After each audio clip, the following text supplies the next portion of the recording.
and welcome into another edition of New Track Record. Caleb Hatch, Justin Kinney with you. Hello, Justin. Hello, Caleb. It is race week, or I guess non-points exhibition event week. Yeah, there you go. See? The it pays to be specific. $1 million challenge. That's not $1 million. Asterisk.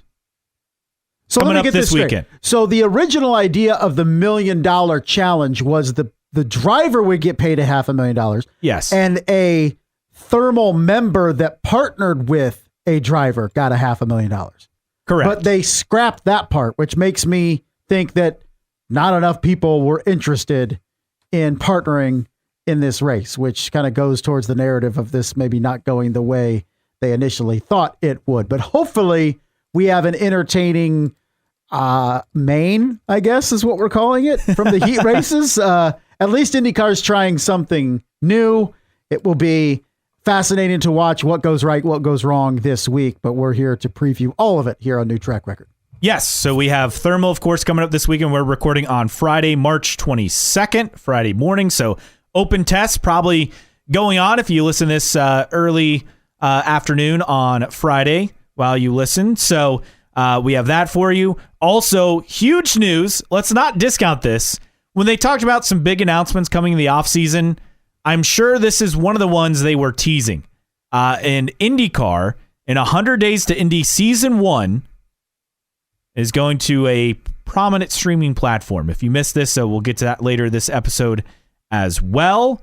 So that's a look at some of the key things. We have our Carb Day music lineup set as well. So those are some of the highlights of what we have coming up this week on the episode. Let's get to it. So we start with all things thermal, and rightfully so. A lot of confusion, but here's what we do know in terms of what things are going to be like for thermal. So the schedule is set. It's, as you mentioned, a $1 million challenge. It's actually not going to pay $1 million, though, to the winner. The winner is going to get $500,000. So that's the first key element in all of this. Winner gets $500,000. The purse, largest in IndyCar series, that being 1996 to present, for a race outside the Indianapolis 500. Now, not higher than the first CART US 500, which Correct. had a purse basically double, as I want to say Marshall Pruitt pointed out in one of his articles, or was it Nathan Brown? I'm not sure. But that was like, what, $3.5 million roughly? Yes. But so the purse, again, $1 million to the winner, $350,000 for second, $250,000 for third, $100,000 for fourth, $50,000 for fifth, and then 6th through 27th will get $23,000 apiece. And the great debate, as we're going to break down, is risk reward. For some of the established drivers, let's say Scott Dixon, for example, and he has been vocal this week, not necessarily criticizing the event, but also saying, I'm not taking any risks with my car, and particularly and potentially damaging it and having to not only be expensive, but damage it for further events. What happens if you penetrate the tub and stuff like that? And two, because of Scott Dixon making so much money, what's another $500,000? At least the risk reward. If you have $330,000 of damage to your car, is it a risk reward type thing trying to make $500,000? Then on the other side, maybe Callum Ilott, for example, he's looking to make a big impression this weekend. Maybe he's in go for it mode. So you have these differentiating strategies or thought processes for this event going into the weekend. Hopefully that leads to some drama. Yes, and we also have the race format. It'll be a 20-lap race for the winner in the main event. So, again, open test, which will be today, Friday, as we record. They'll have a test session on track. That will be from noon to 2 Eastern, and then also from 5 to 8 Eastern. That will be open test session 2. Then on Saturday from noon to 2, again, Eastern. All these on Peacock and IndyCar Live. The Saturday and Sunday sessions also on IndyCar Radio Sirius XM. But on Saturday, Noon to 2, open test session 3, 4 to 6, open test session 4. So plenty of track time. And I think that's the key here. They've tested here, last off season, right, for the open test, and that's it. So there's going to be plenty of track time to figure things out. Then we'll do qualifying Saturday night, 8 to 8:45, also on Peacock, IndyCar Live, Sirius XM, IndyCar Radio. And then the TV window itself, 12:30 to 3 on Sunday on NBC, Peacock, all the other outlets. The main event, 20 laps, which is only 61.34 miles. But then we get into the actual format of the weekend. And again, we talked about the money. So the qualifying will have a random draw, and the field's been divided.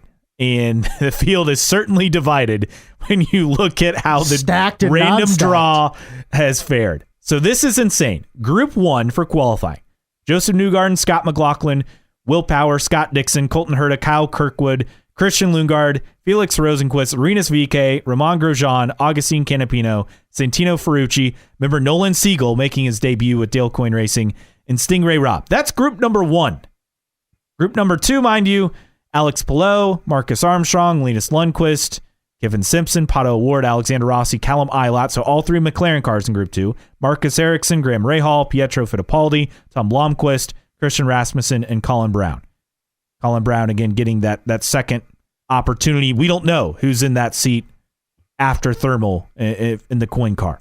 So you have a Group 1 that is absolutely stacked and a Group 2 that's some people are going to get some good qualifying opportunities. And hopefully that leads to some exciting racing in the heats and then trying to get into the main. Again, it's going to be differentiating philosophies in terms of who's going to go for it, who's going to hang back, who's going to try to win that money, who's going to be like, it's not worth it. Hopefully they can all band together and make for a good event, but at least IndyCar is trying something. You may not agree with having it at Thermal. You may not agree with a non-points paying race. You may not agree with the pricing of the tickets and $500 now, down from $2,000. But hopefully for IndyCar, this can be a successful event. So the heat races themselves, each heat race will consist of 10 laps or be timed at 20 minutes apiece. Laps under full course yellow will not count. Race clock, though, will continue. They'll have a set of tires for each heat race. Pit stop for emergency service only allowed. And then the top 6 advancing cars from each heat race will make up the 12-car field. Pole position and odd number starting spots determined by heat race winner, fastest time from qualifying, occupying the pole. Then the remainder of the heat race lineup, 3, 5, 7, 9, 11, and obviously the other way around. Again, final consists of 20 laps divided into 2 10-lap sprint segments with a 10-minute halftime break. So we're having a stage break, essentially. Yeah, kind of weird. That's odd. But during the break, every car will add fuel, so you don't have to worry about fuel.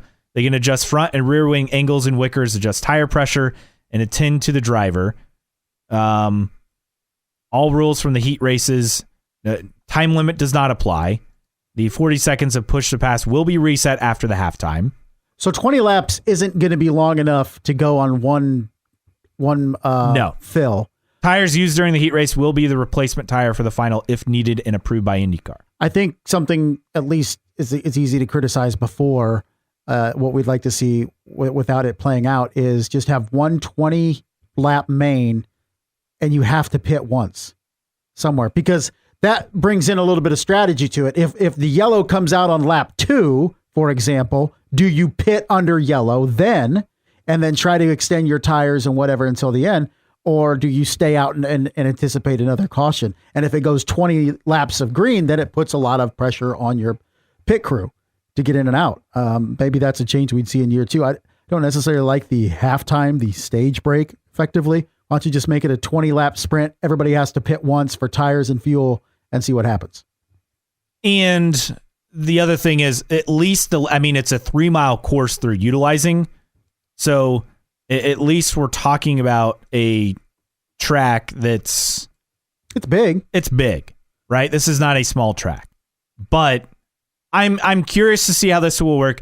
The biggest thing you mentioned, IndyCar is trying something. And that's all we can say, right? Everyone's saying, well, try something new, try something different. And when they announced this, IndyCar fans were mad because of the ticket price being insane, and I understand that. But this is an event, as we said all along, it's not for IndyCar fans. Yes, it's for IndyCar fans to consume on TV and on stream, but this is an opportunity for the series to meet with other bigwigs at a cool locale, an exclusive feeling event. And again, it's not a points race, so that's why I'm okay with the limited fan aspect and the ticket price, all of that, because of the unique aspects of the event. And this is a way for IndyCar to do something different. We've said this all along. If IndyCar gets one sponsor or a team gets a sponsor out of this, or there's some business deals done, the event's worth it. Now, do I expect this event to be back next year? To be honest, with how everything's gone leading up to it, I'd be very surprised. I don't understand look, we've been vocal too about if you're going to have a race, give it points. But you and I, it's not a sticking point heading into this race. Is I don't know if I'm going to watch because it's not a points race type thing. It's like we see Cup do it in the middle of the season with All-Star Weekend and do that. What's the difference? Obviously, that's a much bigger event, but maybe this can develop into something like that. And it's not a points-paying event, and Cup fans don't complain about it. So not sure why people have such, well, I kind of know because IndyCar fans always like to complain about everything. and on this podcast, we do a fair amount of complaining, but that's not one thing that I'm looking at and saying, well, why should we care about this race? It's not a points race. I'm just hoping it's a good event. If it can develop into an annual all-star race, maybe it's not in this spot every year. The only reason why, well, two reasons it's in this spot is because it gets damn hot at Thermal when you get into the summer. And two, it's a big gap in the schedule. So if there was a non-points paying exhibition race at Thermal in the off season, I don't have a problem with it. So it's all about IndyCar trying new things, and it may not check all the boxes of what we'd like to see in terms of a quote unquote new event, but it's better than nothing. Yes. And I'm excited they're trying something, and it also fills a massive gap on the schedule, which is another factor that fans talked about. And yes, it's not perfect, right? You're still looking at a schedule gap that's pretty big because you're not having a points paying race for essentially a month and a half, but at least this gives us something. Yes. And we still have nearly 4 weeks to Long Beach, but it's something, and they found something to fill in that gap. We have cars on track racing in anger, and we'll take it. Yes. Now, we'd obviously like more tracks, and everyone loves the idea of a 20 race schedule, right? But costs have to be maintained for that. Teams have to be able to afford it. And the way it's set up, 17 races is about all they can do. That's just the reality. And unless TV ratings go up exponentially this season, and maybe this big change we're going to get to in a bit could help moving forward, we'll see. But that's the only way things are going to improve, or they get a massive bump in their TV rights fees for the incoming contract. That's the only way that there's going to be more money for the teams and for the series and to go to those 20 races, unless they get those magical 3 international races to start the season that we've heard about for years. And two, you look at Thermal, and it could be a place where you could find some investors. I think you're chasing the money, so to speak, at Thermal. So, and otherwise, maybe event that you say, what are they doing there? Maybe turns into a fruitful partnership, whether it's for the series, whether it's for a team, whether it's for a driver, whatever. It can be beneficial, potentially. We'll see if that comes to fruition over this weekend and beyond. So there's your preview for Thermal. Do you have a favorite in this event? Like, this is such a unique format. I'm more inclined to pick someone who is charging and wants to win, like a younger driver. I have no idea what's going to happen. I think that's also maybe the exciting aspect is this format. You don't know what you will get. This would be a perfect race for somebody like Romain Grosjean to win, an aggressive driver that hasn't won yet, that everything goes right. And everybody else is like, I'm not messing with Grosjean this week. I'm just going to get out of his way. And he win a non-points paying race, but get that IndyCar win. If I had to pick somebody in terms of my quote unquote favorite to win this race, I'm probably going to go Colton Herta. I'm going to go Pato O'Ward. I think we're in the same mindset. It's going to be a young, hungry driver yes, who's won races, but just they feel like they need a break and they're going to go for broke. I don't see a Penske driver winning this unless they have an absolute dominating car, which is possible. It is Penske.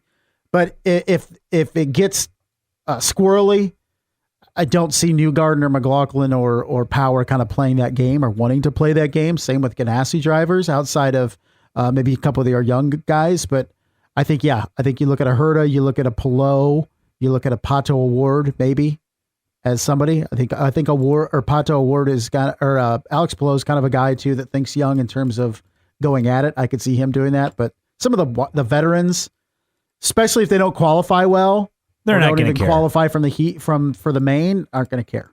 Well, and the money's not enough to motivate them, especially for guys who've won an Indy 500. Well, I should say it doesn't motivate it for Pato and Colton Herta either, for that matter. So, but the idea of winning, yes, is the motivation. I think you're going to see somebody that hasn't won in a while is going to be more hungry than a championship contender.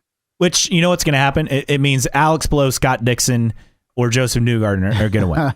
I hope not. I'd like to see something different. We'll see what happens. But that's our preview for Thermal. Going to be an interesting weekend. Meanwhile, we had some interesting news on the TV and broadcasting front for IndyCar moving forward. And the first thing was the fact that IndyCar, this is big, and they talk about those big offseason announcements. And we're like, okay, what are we joked with the trading cards, right? Which is cool. Yep. But that clearly can't be it. Well, this clearly has to be one of them.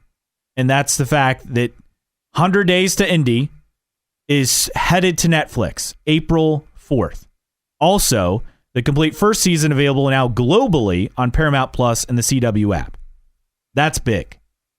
No, it very much is to get on Netflix, obviously the premier streaming service out there still. We saw what Drive to Survive did on Netflix for Formula One. Neither of us are saying that's going to happen with IndyCar, but anytime you can get on the most populated streaming app in terms of people with subscriptions is on Netflix is a big deal. And you hope that people find their way to that. And hopefully the algorithm works. Hey, if you watch Drive to Survive, maybe you'll be interested in this, and it pop up with 100 Days to Indy. So I think that's the hope.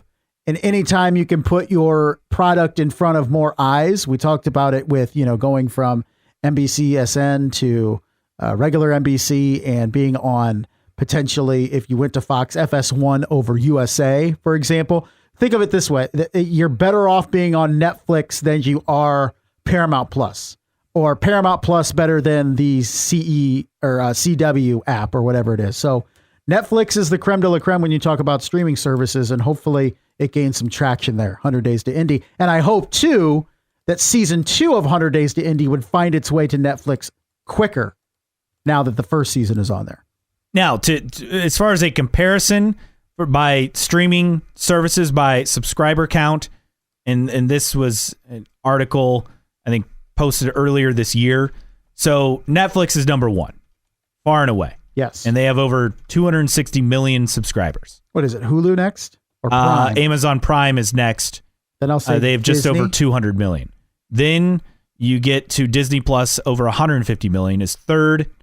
You have Max, 97.7 million. This one's kind of confusing though, because it used to be HBO Go and HBO Now. Then it became HBO Max. Well, then now they just renamed it Max. Or whatever, yeah. And it includes several bundles put together like Discovery Plus.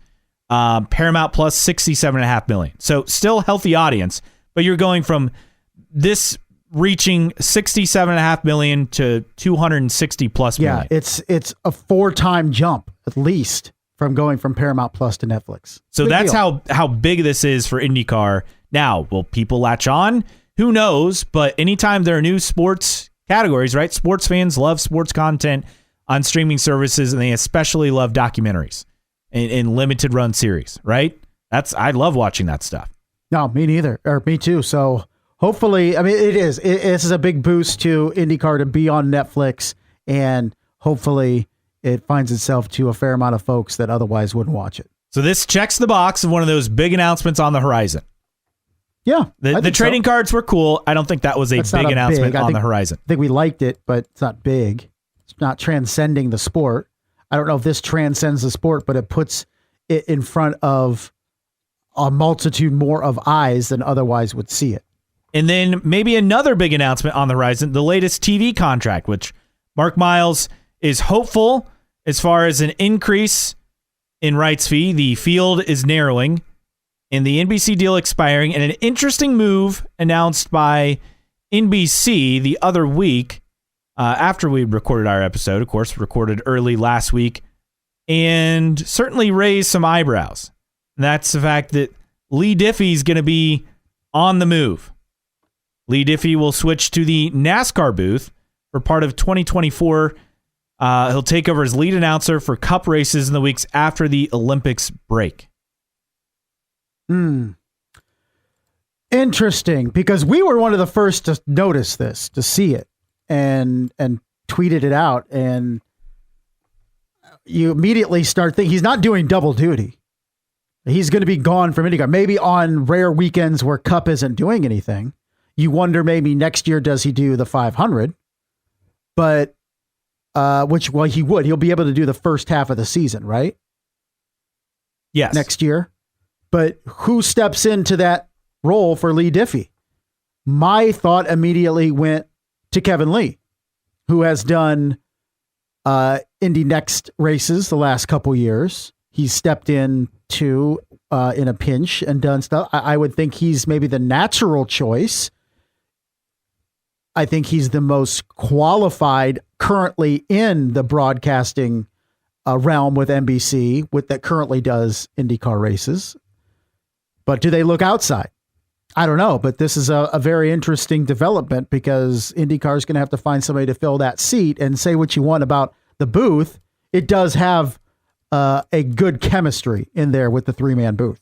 Now, Rick Allen, who's been the lead NASCAR guy since NBC picked NASCAR back up in 2015, he's been the lead announcer for NBC for the Cup Series and the Xfinity Series. He moved up from, I think he called trucks back in the day, right? Yeah. But it's unclear the exact race that Diffey will take over with NASCAR after the Olympic Games. And it's also the plan for Lee Diffey. He'll be the lead announcer for Cup races, continue through the duration of 2024. They're planned for 25 and beyond. TBA. This is a fascinating move. And does this give us a clue on what they're going to do at NBC moving forward? Do they drop IndyCar, just move Lee Diffey over to NASCAR, which will be no problem for him, but also Rick Allen, like what's happening with him? This whole thing is very bizarre. Because Rick Allen has done a handful of IndyCar races when Diffey's had to do like track and field championships and stuff like that. So is it just a swap? And Dale Earnhardt Jr. obviously leaving the company, going to Amazon Prime Video and Warner Brothers Discovery for their broadcast later this summer.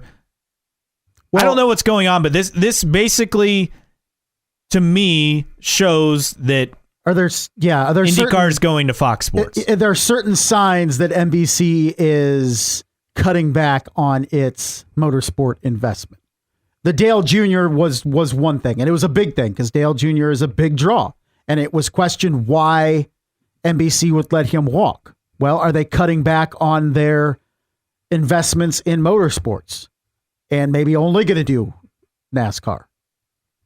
I don't know.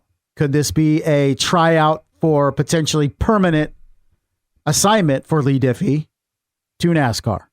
And it is weird too. I guess not weird because they only get the rights after the Olympics, but I think it is, if we're trying to read between the lines, could be hey, NBC, we're ditching IndyCar at the end of the season. Let's see how Lee does and give him a jump start on taking over that NASCAR call and see how he does. And this from Front Office Sports, an interview with Mark Miles. Miles saying initially there were several platforms that we had great discussions with, kind of did a roadshow to get in front of them. Fox Sports is proven to be a strong contender. Miles saying they were interested when we made our last NBC deal. So this is not a newfound interest. They like motorsports, and that is true. Obviously, they have NASCAR. They have NHRA as well. They've had other properties like MotoGP in the past, right? So this is not really a surprise that Fox is interested. And my guess would be that IndyCar moves to Fox for next year. I would love to see as good as NBC has done, they've been a good partner, but we also see where this is going. Less races on network, more races on USA, and that's not going to change. We're not going back to the last couple of years, in my opinion. This isn't just a 1 year thing because of the Olympics type thing, okay? But I also think like the graphics package has kind of gotten stale. They don't really do a good job in terms of feature stories. I mean, that's kind of been the running joke for between you and I on the podcast is even the IndyCar series or the Indianapolis 500 pre-race is kind of like, meh, where are the real features? You know, profiling storylines in the series and history and all that stuff. Just maybe a new set of eyes, a new perspective would be good for the series. And I think Fox would bring that. I think they could bring some exciting new ideas, not taking anything away from NBC. They've done a good job, but it just kind of has gotten stale a little bit. And for better, for worse, maybe a change of scenery could shake things up. We shall see, but it feels like, again, they're confident on getting more money and rights fee, which is key. And I think we'll have an answer come the Indy 500. That's their deadline, and trying to have a deal done by the Indy 500 Memorial Day weekend. I was saying I don't see it exceeding that, so we'll see. We'll hold them to that and see what happens. No, I think the biggest advantage outside of hopefully getting more money annually is the fact that your non-network races would be on FS1 as opposed to USA. And that's, again, FS1 at a time, and I'm not sure if this is still true, more viewers in terms of available in more homes than ESPN. Not even kidding. Yes, it's close, but I mean, FS1 has more viewers than ESPN, let alone USA. So it would be a definite boon to IndyCar, particularly when you're looking at every metric with IndyCar that they like to tout is about total audience delivery. If you can get TAD on FS1 and stream as opposed to USA and stream, I think it helps you a lot. Yes, very much so. And again, we'll see ESPN has surpassed FS1, but there was a time when it was the other way around. It's still pretty close. Yeah, pretty close. That's also a good sign moving forward. And while we're at it, talking about TV ratings for IndyCar, the season opening race in St. Pete, and I'm sure you've already seen this, but just not great. Note, not ideal, under 1 million. I guess the positive is they beat F1, but NBC 975,000 viewers for St. Pete, down from 1.189 million last year. You had the Big Ten women's basketball tournament final with Caitlin Clark. That got over 3 million viewers.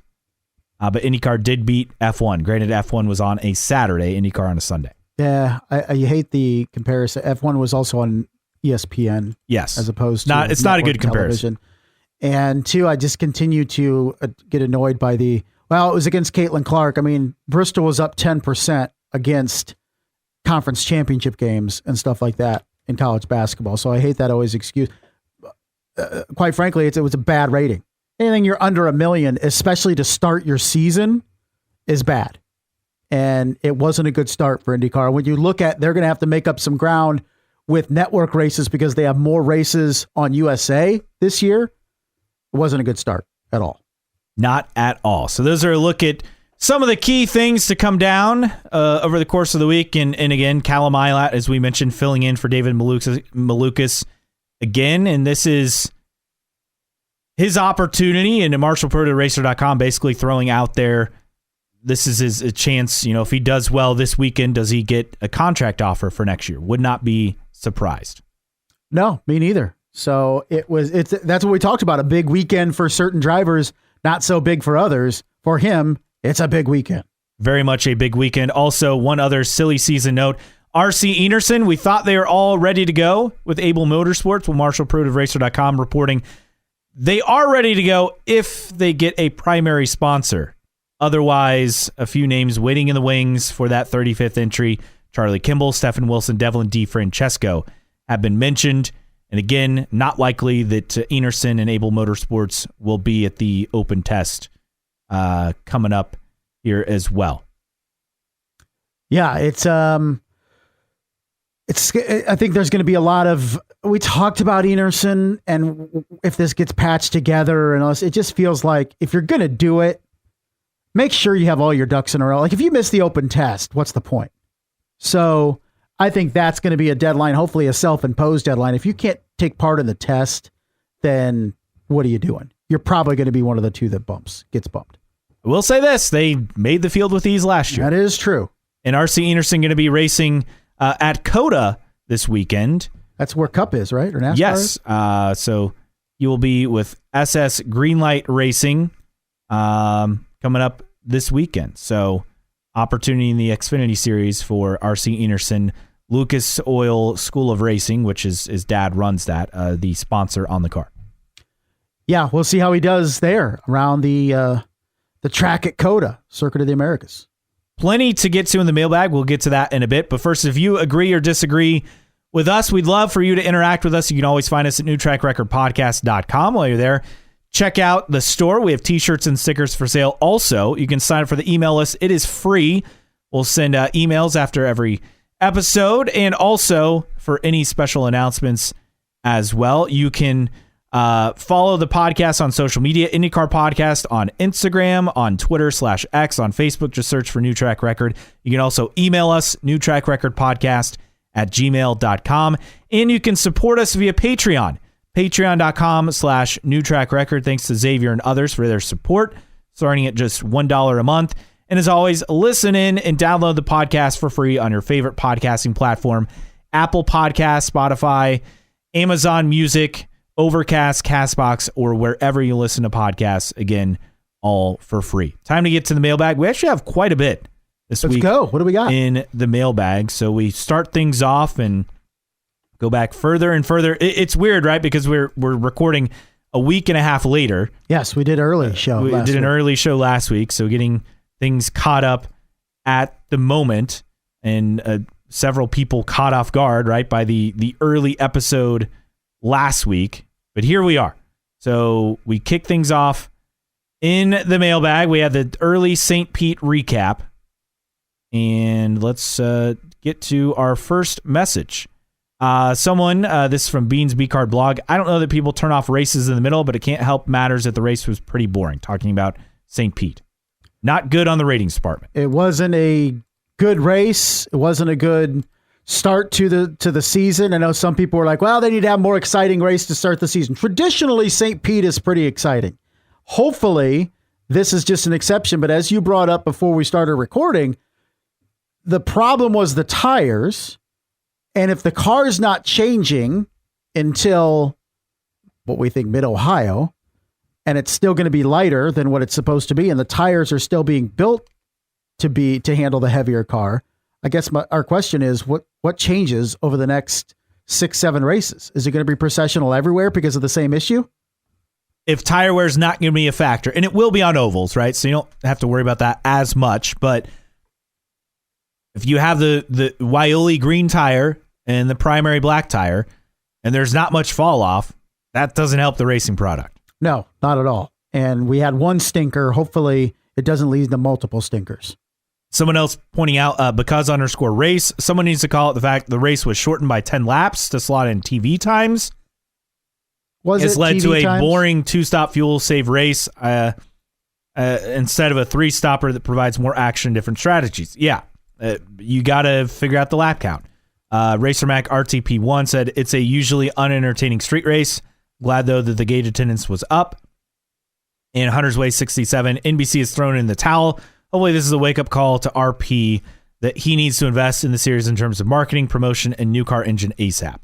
Well, I don't think that's changing anytime soon. Although there's supposedly some positivity that came out of that February team meeting with Penske, which we'll talk about, I'm sure.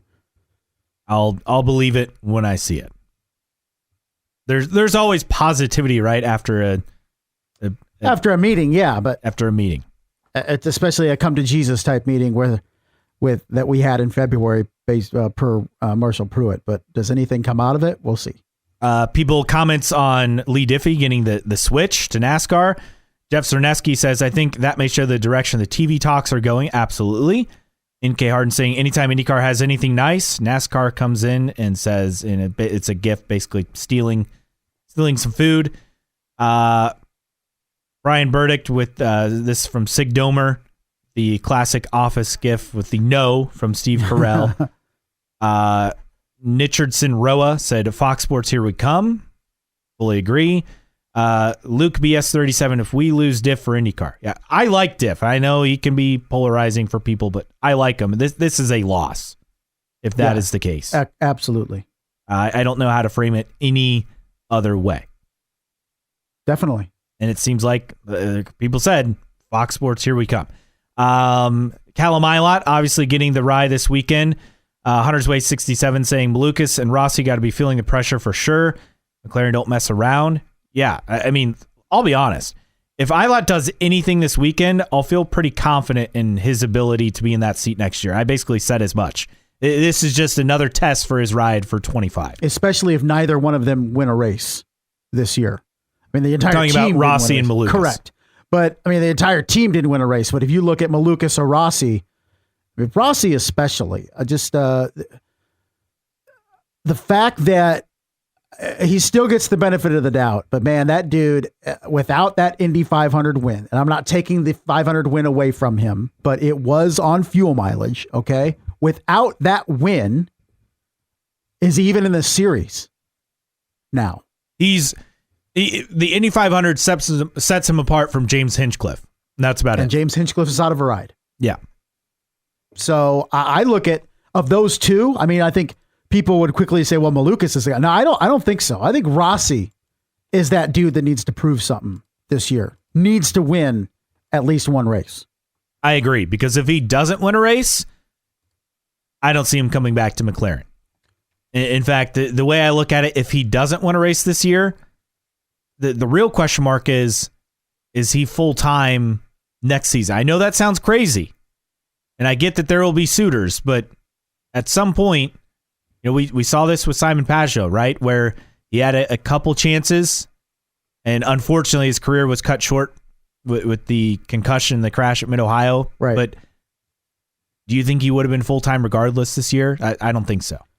If he doesn't win a race this year, that's one win in the last 5 seasons. That says something. It does say something. Says something bad. His only win coming in 2022 at the second road course race at Indy. This from Beans B Card blog. I'm with Andretti on his Penske comments. In my eyes, Penske's legacy is being tarnished by what he hasn't done since buying IndyCar and IMS. I wonder if others agree with me on that. I don't know. I guess we all expected Penske to come in and fix everything. And it's the pandemic was the excuse and in a valid reason for 2020, obviously, in 2021. But really since, it's been the same old, same old. And I think when you read between the lines and people saying what kind of happens behind the scenes is basically you don't want the wrath of Roger Penske, because apparently this is like, if you're pushing for something and you set him off, he'll immediately shut down with that idea. Because we've always talked about, like, well, what are the team owners so afraid of? Well, sounds like Roger Penske is a guy that if you make him mad, he'll just not take up your idea. He'll just shut you out. And I think that's what the threat is to the team owners, is you bring ideas. They could be the best ideas ever. But if you piss off Roger Penske, they won't go anywhere. And that's kind of where I think the series is at, and the frustrations have boiled over with Michael Andretti, and he was the most vocal publicly, but it sounds like plenty of the team owners have said things privately or off the record. And of course, in this closed door meeting, it happened in February. Of course, Roger Penske or Chip Ganassi is towing the company line, because why would he want to change anything? Because he's winning. Him and Roger dominating the series. Them. So why is Chip going to push for anything? But everybody else has major issues. And apparently, if you bring those issues to Roger Penske and he doesn't like your delivery, he'll just shut you out. And finally, I think the team owners banded together and as a collective went to Roger Penske, and maybe that has a little bit more of staying power and a benefit to approaching Roger Penske as opposed to individually and see if anything happens. But so far, nothing of consequence has come out of it. You put up a poll, interest level in thermal this weekend for IndyCar. 36.5% said try new things is good. That's where I stand. 32% I'll watch, I guess. 27.5% said can't wait. Nearly 4% said won't watch. A couple of replies here. Big D Cart, how'd they get the weird name Thermal? Well, it's in Thermal, California. Beans B Card blog saying not that interested in non-points events. However, it's IndyCar and I will watch. We'll get enough racing and I'll take anything I can get. I think that's the number one takeaway here. They at least have another event on because the counterpoint is you'd be off from March 10th to April 21st. Not ideal. And it's almost like starting the season again, which is what it's going to be a little bit. And you kind of fumbled the first start because the TV rating was not good. I imagine, is this a NBC race this weekend? Yeah. I'd prefer this one be a USA and right? promote one of the USAs to NBC, but I have a hard time believing people are going to tune in droves to this race, but we shall see. You needed something in this spot, and IndyCar, for the criticisms they get, it's not like they haven't been trying to find a race to plug into this gap. They just haven't been able to find anything concrete. And they were able to work a deal out for Thermal. And you know what? I'd rather have this event than nothing at all. And you have a 6-week break, because it's not like they haven't been trying to fill that 6-week break with a race. Polishevchenko saying it's a completely new track. And if a driver goes for it and it doesn't work out, it doesn't torpedo the season. I think that's a pretty exciting combo. On the flip side, the championship contenders don't want to crash a car. Jeremy from HBG saying non-points racing should lead to some interesting decisions. And Nick J. Fletcher said, I mean, it's better than watching the 2009 St. Pete race like I did last weekend, so there's that. At least it's live Indy cars. Yes. Agreed. It's better than no cars on no track. fantasy IndyCar this week. Nope, no fantasy IndyCar this week. So keep that I'm in 6th, in mind. by the way, after one race. I'm not doing well. I don't know where I'm at, but I know it's not well. Shake it off. 16 more events. That's true. Just shake it off. That's true. So that does it for the mailbag this week. Time for news and notes. Actually, I have a lot of other things to get to on here. So we have some sponsor announcements. We have some bit of driver news as well. So let's go with the latest and greatest to stuff further back. So congrats to Catherine Legg and Takuma Sato. They're the 2024 honorees for the Long Beach Motorsports Walk of Fame. Legg, first female honoree with the plaque on the downtown Shoreline Drive. So congrats to both of them. Also in driver announcements, speaking of Takuma Sato, they released his number 75 car, Rahal, with Omada. The full release of the car with some of his other longtime partners, of course, Honda, Panasonic, Deloitte as well. So his rocket ship for the 500. Also, speaking of Long Beach, this is interesting. AT&T, this is from Adam Stern, signed on with Long Beach to promote its in-car Wi-Fi product with race title sponsor Acura that they have in their road cars. So AT&T will bring a cell-on-wheels portable cell tower to improve coverage for people at the race. Shot at Verizon. I like it. This is good. Yeah, I mean, it's not a series deal. It's a race deal. That's why people are like, well, how are they able to do that? Well, it's not with the series. It's with the promoter and the race itself. So, but pretty cool, because that's a heck of a lot of people in a small confined space at Long Beach. You got to make sure you get your Wi-Fi signal, all that stuff, and AT&T is going to be a big part of it. So that's big. We had IndyCar drivers competing at Sebring. Congrats to Colton Herta and Kyle Kirkwood, who got wins in their classes last weekend. And for Colton Herta, this is big for him. He joins Elite IndyCar Company by this after an overall victory at Sebring. So only other drivers to have IndyCar drivers to win an overall crown at Sebring over the last 30 years, you have Sebastian Bourdais, Ryan Hunter-Reay, and Scott Sharp. In the Patron car? Yeah. Before that, other racers. Now, this is in recent years, in the last 30 years. Before that, you had Ari Lindike, Foyt, Al Holbert, Mario Andretti, Dan Gurney, other open wheel racers to score overall win. Kyle Kirkwood won in the GTD Pro class as well. Nice.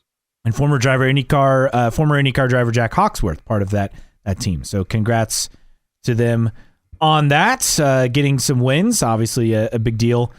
Elsewhere in race news, so we talk about sports cars. We know some of the IndyCar schedule for next year because Long Beach for IMSA, the 25 IMSA schedule already out, which is very impressive. But Long Beach, April 11th and 12th, so we know IndyCar will be that weekend at Long Beach. And then the other thing, Detroit, May 30th and 31st for IMSA, so we know it will be that weekend for IndyCar as well. All right, so it's already coming together for 2025.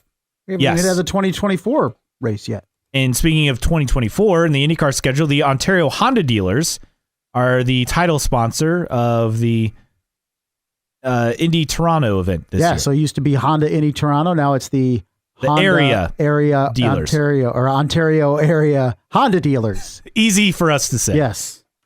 Scott Dixon, he was honored, inducted into the Motorsports Hall of Fame last week, so congrats to him. And a sponsor announcement, JM Bullion will make their motorsports debut, official precious metals trading partner on Marco Andretti's number 98 IndyCar for the Indy 500. And speaking of Andretti Global driver Jamie Chadwick, they've launched a documentary series called The Next Step. Offered behind-the-scenes look at her first season in Indy Next. First episode out now. All right, that's out there. Check that out and see if she can have a bounce-back season in year number 2. Couple of future race news. This is from Jefferson Kern, who covers Brazil and IndyCar. Efforts in Brazil, they're laying the groundwork to bring IndyCar back. Here we go for the first time since 2013. Okay, laying the groundwork. That means just barely started the process. Carb Day lineup is set as well. Thoughts on this? George Thorogood and the Destroyers. That's the headliner, featuring the Gin Blossoms and Kid Quill. I've heard of the Gin Blossoms. I didn't recognize George Thorogood's name, but then I recognized some of the songs. So I don't know. I've never considered Carb Day directed towards my demographic. Same. But it does at some point need to freshen its look, I guess, because those 20s and 30 somethings that went to the Carb Day in the 80s and 90s are now 50s and 60s. And eventually you're going to have to turn the page. I think they've done a really good job with the Snake Pit, obviously getting people in that otherwise wouldn't go to the race. But I'm looking at Carb Day going, the acts are getting older and older, and the core group of people going to Carb Day are older and older. Like Carb Day back in the day was a religious experience. Like everybody took it off. You know, there's old video of everybody lining up at the gate when they open it. You know, you booked your way in and cars. It was like debauchery. It was chaos. But it's still that same demographic that treats it that way. There's just not a lot of 20-somethings that are going to Carb Day. They may be going to race day, the Snake Pit, and that's great. But eventually you have to kind of turn the page on Carb Day. And look, the Gin Blossoms, I'm a fan of them, but George Thorogood, I don't know. Yeah, I don't know. It doesn't affect me, but at the same time, it's going to affect the bottom line of the series and the track if you don't at some point turn the page on the demographic you're targeting for Carb Day. That's all I'm saying. Yes. Also, speaking of Carb Day, here's the real concern. Tickets are $45 right now, and the price increases in May to $50. That's insane. I don't know about you, but that's like, this used to be $30 just a few years ago. Yeah. I find that to be insane. Well, when it's carrying the entire series, the money you're raising at IMS, I guess. True. It'll go up sometimes. Really good article in motorsport.com from Joey Barnes talking about Nashville and the challenge for Firestone tires. Worth a read. I mean, again, racing on a concrete. They've not tested there in years. This is going to be a huge challenge for IndyCar and Firestone to figure this out. So worth checking that out. Also, this from Adam Stern, Joe Saward, who has his F1 kind of blog. Some in F1 think that Renault could sell Alpine and focus just on being an engine supplier, which might help Michael Andretti get an entry and be able to run from 25 to 27 before Cadillac power units arrive in 2028. That would be big. I mean, it can't be worse than the embarrassment that is Williams this weekend. Can they buy Williams? And even the team principal, James Vowell's coming up and saying it's unacceptable in modern day Formula One. Yet for what's you going still on. have a team. Yes, you still have a team. Like, you are getting hundreds of millions of dollars and you can't have a spare. So if you missed what's going on, Alex Albon crashed in free practice 1 late last night. So instead of having a spare because he seriously damaged the chassis and they needed a spare, they don't have a spare. So Logan Sargent gets taken out of his car. I could argue that he deserves to be taken out of the car, but not in this situation. He's basically benched for Alex Albon because the team doesn't have a spare. In 2024 in Formula One, with billions of dollars being thrown around, you don't have a third car. That's insanity. And meanwhile, Andretti can't get into the series. I understand that Williams is a legacy name in Formula One, but the Williams family have nothing to do with the team. Not anymore. And if the current people in charge can't handle it, they shouldn't be in the series. It's embarrassing. If you can't invest in a spare car, what are you doing? I don't care how many millions of dollars you're losing, whatever. Like, you have to have a spare car. It's embarrassing, like you said, at minimum. And it should be required by Formula One, FIA, whatever, to have spare cars at the track, at least one. If you wreck 2, that's understandable. And okay, we have a spare, we don't have 2 spares. But not to have a single spare at all? Come on. Meanwhile, Zach Brown getting a contract extension. The McLaren Racing CEO will be in his role until at least 2030. So congrats to Zach Brown. Yeah, congratulations, Zach. I like Zach. I like how he's bigger than IndyCar because of McLaren and Formula One being the focus.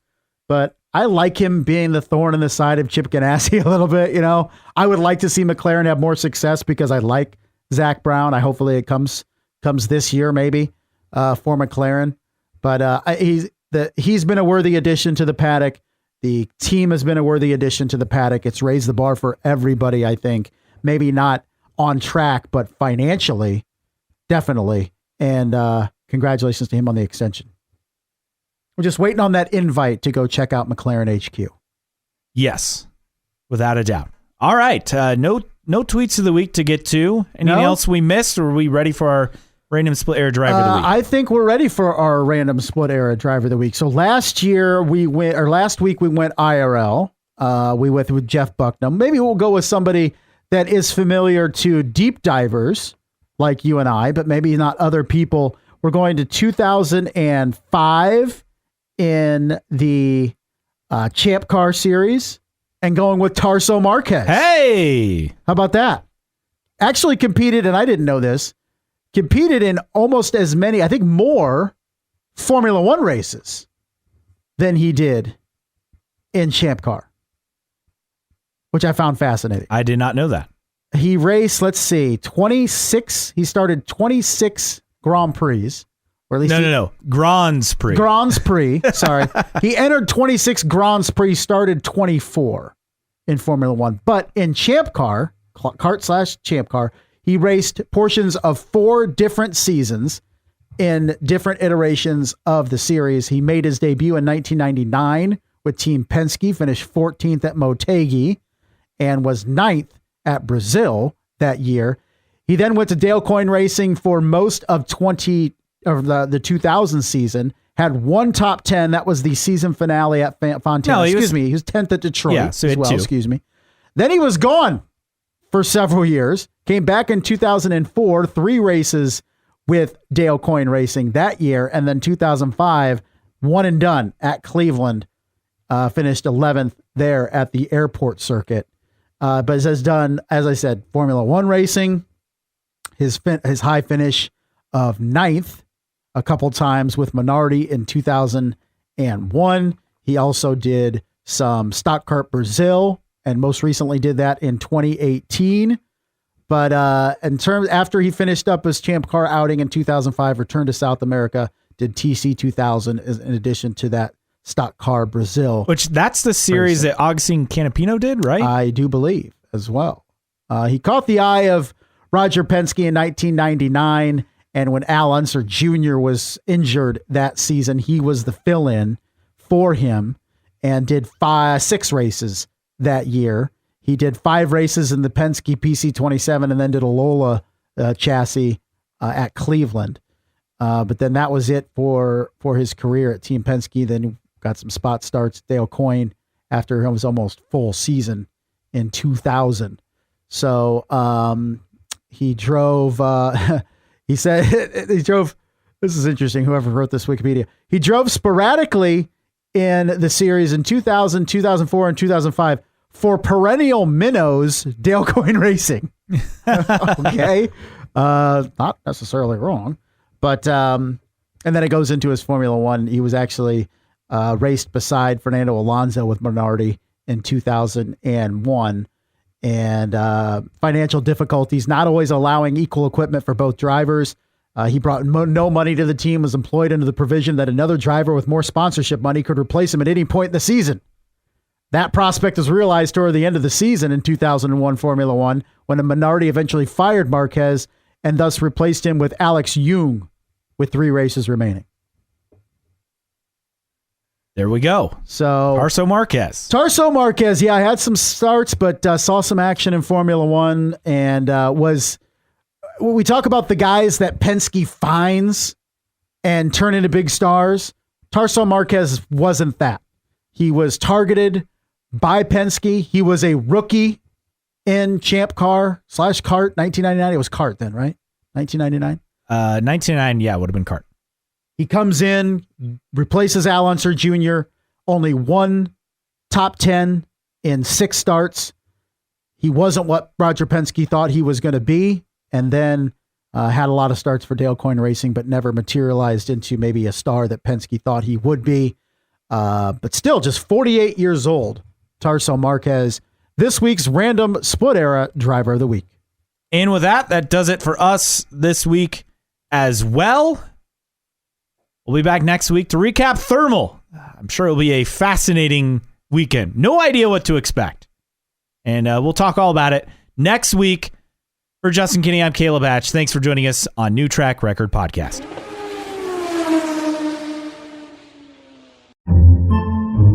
Podcasts by Federated Media.